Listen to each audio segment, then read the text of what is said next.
మాట్లాడదాం. శ్రీనివాస్ గారు, ఇప్పుడు మన కోటేశ్వర గారు చెప్పినట్టుగా అమిత్ షా వ్యాఖ్యల్ని ఏ రకంగా చూడాలి అంటే సీట్ల సంఖ్య తగ్గేటువంటి అవకాశం లేదు అని చెప్పారు. దక్షిణాదికి అన్యాయం జరగదు అని అంటే సీట్ల సంఖ్య తగ్గేటువంటి అవకాశం లేదనా ఏంటి దాని అర్థం? ఎందుకు కేంద్ర ప్రభుత్వం ఇప్పటి వరకు దీనిపైన ఎలాంటి ప్రకటన చేయలేదు? ఏ దామాషా ప్రకారం చేస్తారు అనేటువంటి ఒక క్లారిటీ ఇవ్వాల్సినటువంటి అవసరం ఉందంటారా లేదా? ఇప్పుడు ఒకటి మీరు గమనించండి, అమిత్ షా గారు వ్యక్తిగతంగా is a home minister of our country. తర్వాత మోడీ గారు is a prime minister of our country. కేంద్ర ప్రభుత్వం అని మూడు సంబోధించినారు. ప్రజలు ఎన్నుకున్న ప్రభుత్వం, ప్రజల విశ్వాసం చేత ఎన్నుకోబడిన ప్రజాస్వామ్యంలో ప్రభుత్వం. ప్రభుత్వాలు చేస్తున్నటువంటి పనుల మీద మనం పొలిటికల్ వెండెట్టా, పొలిటికల్ ఇంట్రెస్ట్తో మాట్లాడడం, రేపు పొలిటికల్గా ఎట్లా మాకు గెయిన్ అవుతుందా కాదా అనే ఉద్దేశంతో ప్రతిపక్షాలు మాట్లాడుతూ ఉన్నాయి. ఇక్కడ మనం ఒకటి గమనించాలి, 1951లో ఏదైతే సెన్సస్ జరిగిందో 1952లో రీఆర్గనైజేషన్ అయింది. 1961లో సెన్సస్ జరిగితే 1963లో డీలిమిటేషన్ జరిగింది. 1971లో ఎవ్రీ డెకేడ్కు జరుగుతూ ఉన్నటువంటి సెన్సస్తో 1973లో డీలిమిటేషన్ అయింది. ఆ తర్వాత ఏమైంది?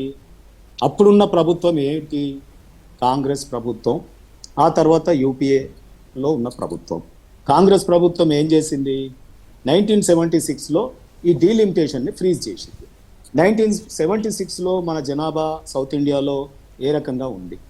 ఆ తర్వాత ఇప్పుడు తగ్గింది. 1973 తర్వాత తగ్గిందా లేదా అప్పుడు ఎంత ఉండే ఇప్పుడు ఎంత ఉండే అనేది మనం చర్చ చేద్దాం. ఆ రోజే చేస్తుంటే మరి సౌత్ ఇండియాలో పెరిగేది కదా.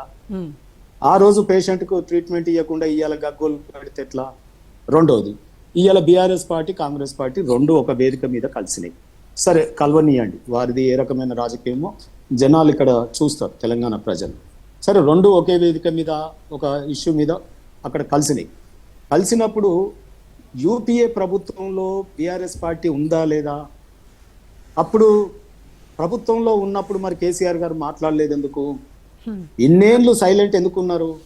ఇవాళ ప్రభుత్వంలో లేకపోతే ప్రజలు ఓడగొట్టి ఇంట్లో కూర్చోబెడితే వారికి ఏదో ఒక సమస్య కావాలి కాబట్టి దీన్ని పట్టుకొని ఇస్తా ఉన్నారు. రాహుల్ గాంధీ గారు ఏమన్నారు? ఇండియా కూటమిలో బీఆర్ఎస్ కనుక జాయిన్ అయితే మేము ఉండము అన్నారు కాంగ్రెస్ పార్టీ.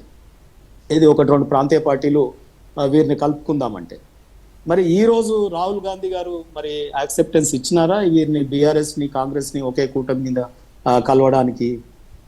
అంటే ఒక దగ్గర ఒక మాట, ఇంకో దగ్గర ఒక మాట. అంటే ఒక ఏ రకమైనటువంటి రాజకీయపరమైన నైతికంగా నీతి లేనటువంటి రాజకీయాలు ఎవరు చేస్తున్నారో మీకు అర్థమవుతుంది. మరి ఇవాళ కాంగ్రెస్ పార్టీ కనుక ఎవ్రీ డెకేడ్కి చేసినట్టయితే, ఈ డీలిమిటేషన్ చేసినట్టు అయితే ఇవాళ మమ్మల్ని ఇంత మీరు కొట్లాడాల్సినటువంటి పరిస్థితే రాకపోవు కదా. అంటే మీరు ఫ్రీజ్ చేసినట్టు మేము ఫ్రీజ్ చేయాలా? ఎన్నేళ్ళు ఫ్రీజ్ చేయాలి? డీలిమిటేషన్ వద్దా? మా మల్కాజ్గిరి కాన్స్టిట్యున్సీ ఉదాహరణకు తీసుకుందాం. మేము ఎన్నేళ్ళు ఈ రకంగా బాధపడాలి? ఇవాళ 2 ఎంపీలు అయితే రేపు తప్పకుండా జనాభా ప్రాతిపదికన. ఇవాళ డీలిమిటేషన్ మాట్లాడుతూ ఉన్నటువంటి వారు AP reorganisation committee, AP reorganisation act ఒకసారి చదువుకోండి. తెలంగాణలో ఎవరు అవునన్నా కాదన్నా 153 సీట్లు అసెంబ్లీ సీట్లు వస్తాయి కదా. ఇక మేము బీజేపీ వాళ్ళం ఎక్కడ నష్టపరుస్తూ ఉన్నాం? రెండోది, హైదరాబాద్ లాంటి నగరం ఉన్నది. తెలంగాణ వాళ్ళు హైదరాబాదు సంఖ్య ఎప్పుడైనా వలసవాదులు కానీ లేదా పొట్ట చేత పట్టుకొని మనకు హైదరాబాద్కు వచ్చిన సంఖ్య కానీ, మైగ్రేషన్ కానీ అన్ని రాష్ట్రాల నుండి వచ్చినారు ఈరోజు. ఏది రాజస్థాను, బీహార్, ఇప్పుడు వీళ్ళు ఇచ్చినదే ఏది మన బీఆర్ఎస్ పార్టీ చెప్తుంటది, ఆహో అక్కడ పక్క రాష్ట్రం నుంచి ఇక మా గ్రామాలని తెలంగాణలో కలపమంటున్నారు అని యాడ్స్ చేసుకున్నారు. ఓహో మేము చేస్తున్నటువంటి పథకాలకు ఆకర్షితులై ఆ రాష్ట్రం నుంచి మొత్తం మహబూబ్ నగర్ నుంచి వలసపోతుండే ఇప్పుడు బీహార్, ఉత్తరప్రదేశ్ నుంచి మొత్తం వలస ఇక్కడికి వచ్చినారని చెప్తారు.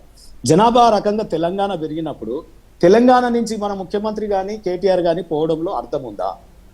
అంటే పోవాలన్నా గుండు గుత్తా ఒక సౌత్ ఇండియా, నార్త్ ఇండియా అనే ఫీలింగ్ తేవడానికి ఇటువంటి కుట్రలు చేయడానికి పోవాలన్నా? దేశం వన్ నేషన్ కదా. వన్ నేషన్ ఉన్నప్పుడు ఆ భావజాలంలోకి మనం దూరనంత కాలం, నేను సెపరేట్ అన్నంత కాలం ఈ రకమైనటువంటి భావజాలంతో ఉంటే ఇండియా ఏ రకంగా ప్రగతి సాధిస్తే చెప్పండి. వన్ కంట్రీ వన్ నేషన్ ఈ రకంగా ఉండాలి కదా. ఇక కాంగ్రెస్ పార్టీ మరి ఉత్తరప్రదేశ్ లో ప్రజలకు ఏం చెప్తుంది, బీహార్ లో ఏం చెప్తుంది, అక్కడ ఒక మాట, సౌత్ ఇండియాకి రాగానే ఇంకో మాటనా?